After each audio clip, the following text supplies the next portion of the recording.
આજે ગુજરાતની વિધાનસભામાં ગુજરાતના નાયબ મુખ્યમંત્રી દ્વારા અગત્યની બાબતોમાં 44ના નિયમ મુજબ લગ્ન નોંધણી કાયદામાં નિયમો લાગુ કરવા માટે સુધારો રજૂ કરવામાં આવ્યો છે। ત્યારે આપને સૌને ધ્યાનમાં હશે કે 30 દિવસની અંદર બધાએ સૂચનો અને વાંધાઓ એમાં આપવાના છે। ત્યારે અમે જે સમાજનું પ્રતિનિધિત્વ કરીએ છીએ એમના વતી અમે પણ સૂચનો ત્યાં આપવાના છે। તમને બધાને ખબર હશે કે જે ગુજરાતમાં આદિવાસી સમુદાય વસે છે એમની બેન દીકરીઓને સમગ્ર ગુજરાતમાં તમામ જ્ઞાતિ જ્ઞાતિમાં એમને લઈ જવામાં આવે છે। હું કોઈ પ્રેમનો વિરોધી નથી, હું આ લગ્ન બંધનને એક પવિત્ર બંધન માનું છું। હું કોઈ જ્ઞાતિ જ્ઞાતિનો વિરોધી નથી, હું બધા સાથે બધાને સન્માન કરું છું। પણ જે પ્રકારે હજારો દીકરીઓ દર વર્ષે બીજા કોમ્યુનિટીમાં લઈ જવામાં આવે છે, એ દીકરીઓ એમની મજબૂરીનો પણ લાભ ઉઠાવવામાં આવે છે, એમની ગરીબીનો પણ લાભ ઉઠાવવામાં આવે છે અને ત્યાં લઈ ગયા પછી એમનો ઉપયોગ જે આદિવાસીઓને મળેલી અનામત રિઝર્વ બેઠકો પર ચૂંટણીઓ લડાવવા માટે કરવામાં આવે છે, એમનો ઉપયોગ 73 ડબલ એની જમીનો લેવા માટે કરવામાં આવે છે, એમનો ઉપયોગ હોટલો મોટલો પેટ્રોલ પંપો જે એસટીના નામે જાહેરાતો થાય છે એમાં પણ કરવામાં આવે છે, ખોટા જાતિના પ્રમાણપત્ર મેળવવામાં પણ કરવામાં આવે છે। ત્યારે આદિવાસી વિસ્તારોમાંથી જો દીકરીઓને લઈ જવામાં આવે તો બીજા કોમ્યુનિટીમાંથી પણ આદિવાસી યુવાનો અને દીકરીઓ લગ્ન માટે સહમતિ મળે એનો સુધારો અમે મૂકવાના છે।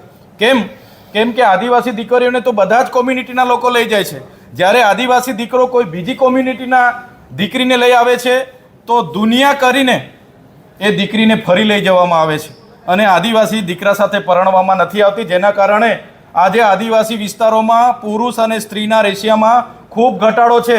અમારા યુવાનો લગ્ન વગરના આજે ફરે છે। ત્યારે આમાં અમે સુધારો આપવાના છે। જે લવ જેહાદની વાત માનનીય નાયબ મુખ્યમંત્રીશ્રીએ કરી છે એ જ પ્રકારે આદિવાસી દીકરીઓને બીજી કોમ્યુનિટીમાં લઈ જવામાં આવે છે, એમની મજબૂરીનો ફાયદો ઉઠાવવામાં આવે છે, ગરીબીનો ફાયદો ઉઠાવવામાં આવે છે, એ પણ અટકાવવામાં આવે એવી અમે આ નિયમોમાં સુધારામાં માંગ કરવાના છે।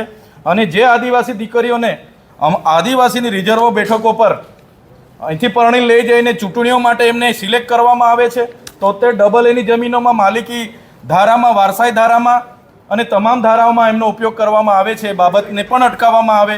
અને જે પ્રકારે આદિવાસી દીકરીઓને ત્યાં લઈ જવામાં આવે છે એ જ પ્રમાણે બીજી કોમ્યુનિટીની દીકરીઓને પણ આદિવાસી યુવાનો સાથે પરણવા માટે સહમતિ આપવામાં આવે એ સૂચન અમે ત્યાં રજૂ કરવાના છે।